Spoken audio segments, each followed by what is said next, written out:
Assalamualaikum warahmatullahi wabarakatuh. Perkenalkan, nama saya Muhammad Yusuf dari Fakultas Hukum Universitas Bung Karno, semester 1, kelas 1 IHP 2 dengan NIM 21012100043. Di sini saya akan menerangkan tentang kejahatan genosida terhadap implementasi sila kedua dan ketiga Pancasila. Adapun video ini saya buat untuk bagian dari penilaian tugas pendidikan Pancasila dengan dosen Pak Laradi Eno SHMH. Sebelum ke inti pembahasan, saya akan sedikit memaparkan apa itu Pancasila sebagai dasar negara. Pancasila sebagai dasar negara menurut pasal 2 Undang-Undang NKRI nomor 12 tahun 2011 tentang pembentukan peraturan perundang-undangan merupakan sumber dari segala sumber hukum negara.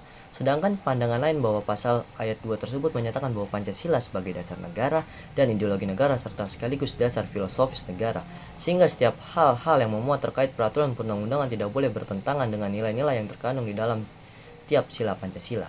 Kedudukan Pancasila sebagai dasar negara juga mempunyai arti bahwa Pancasila menjadi sumber nilai, norma, dan kaidah bagi segala peraturan hukum dan perundang-undangan yang dibuat dengan berlakunya di Indonesia. Hal itu berarti peraturan dan hukum yang berlaku harus bersumber pada Pancasila, baik yang tertulis Undang-Undang Dasar maupun tak tertulis konvensi. Sebagai dasar negara secara hukum, Pancasila memiliki kekuatan mengikat semua warga negara.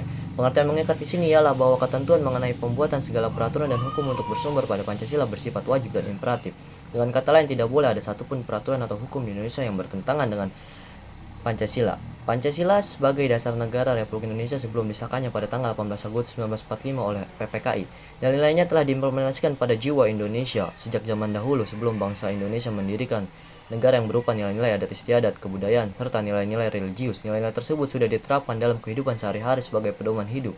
Nilai-nilai tersebut kemudian diangkat dan dirumuskan secara formal oleh para pendiri negara untuk dijadikan sebagai dasar filsafat negara Indonesia. Berikut apa itu kejahatan genosida. Menurut Mujiono Hafid Prasetyo dalam jurnal yang berjudul Kejahatan Genosida dalam Perspektif Hukum Pidana Internasional 2020, kata genosida merupakan campuran dari bahasa Yunani dan Latin yakni geno yang berarti ras dalam bahasa Yunani, sedangkan sidium yang berarti membunuh dalam bahasa Latin. Berdasarkan Kamus Besar Bahasa Indonesia, genosida adalah pembantaian yang dilakukan secara besar-besaran dengan tujuan memusnahkan seluruh atau sebagian kelompok ras, etnis, atau agama. Cara yang dilakukan bisa dengan membunuh anggota suatu kelompok, menyiksa baik secara fisik maupun mental, menciptakan kemusnahan fisik baik secara sebagian atau keseluruhan, mencegah kelahiran dalam suatu kelompok atau memindahkan anak-anak suatu kelompok secara paksa ke dalam kelompok lain. Dari pengertian tersebut, tentu dapat disimpulkan bahwa genosida adalah perbuatan yang sudah melanggar hak asasi manusia. Salah satu kasus genosida yang pernah terjadi di Indonesia adalah pembantaian anggota PKI yang terjadi pada tahun 1965 sampai 1966. Pembantaian ini sempat berhenti pada Maret 1966, namun terkadang muncul lagi secara tiba-tiba. Hingga tahun 1969, genosida berawal dari wilayah Jakarta namun kemudian meluas hingga ke daerah Jawa Tengah, Jawa Timur, Bali, Sumatera, dan juga beberapa pulau kecil. Tidak hanya orang-orang yang diduga sebagai anggota PKI, tetapi juga orang-orang yang berasal dari keturunan Tionghoa ikut menjadi korban. Siapapun yang diduga terlibat dengan PKI, baik itu anggota, simpatisan, atau orang-orang yang terlibat hanya dibantai dan dibunuh. Selain dibunuh, harta serta rumah mereka dirampas dan kemudian diberikan kepada angkatan bersenjata. Peristiwa ini diperkirakan memakan korban hingga sekitar 500.000 jiwa yang mana diduga dilakukan oleh para militer. Pembantaian ini terjadi dikarenakan ada amarah dan niat balas dendam terhadap peristiwa G13 PKI, di mana ada 7 perwira tinggi militer Indonesia dibunuh oleh PKI.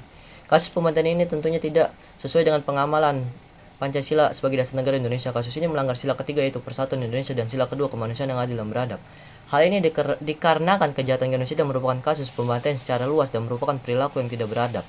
Kasus genosida anggota PKI ini juga memecah belah persatuan Indonesia dikarenakan ada warga sipil yang terkena dampaknya, sehingga ada orang yang merasa dendam dan merusak perpecahan persatuan. Dan kesimpulan yang dapat diambil adalah Pancasila sebagai dasar negara memiliki arti seluruh pelaksanaan dan penyelenggaraan pemerintah bercermin pada Pancasila.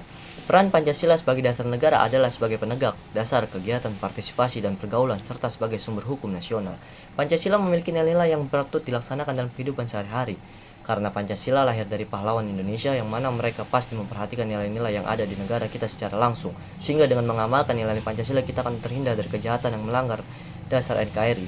Genosida merupakan peristiwa yang melanggar atau melenceng dari Pancasila sebagai dasar NKRI. Genosida adalah pembantaian yang dilakukan secara besar-besaran dengan tujuan memusnahkan seluruh atau sebagian kelompok ras, etnis, atau agama yang dilakukan secara membunuh, menyiksa baik secara fisik maupun mental, menciptakan memusnah baik secara keseluruhan atau kesebagian, mencegah kelahiran dalam suatu kelompok atau memindahkan suatu kelompok secara paksa ke kelompok lainnya. Genosida sudah melanggar nilai Pancasila, sila kedua dan ketiga, yaitu berbunyi kemanusiaan yang adil dan beradab dan persatuan Indonesia.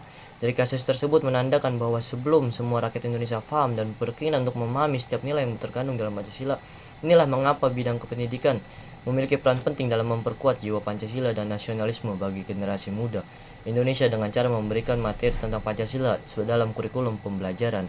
Mungkin hanya itu yang dapat saya sampaikan, kurang lebihnya mohon maaf. Wassalamualaikum warahmatullahi wabarakatuh.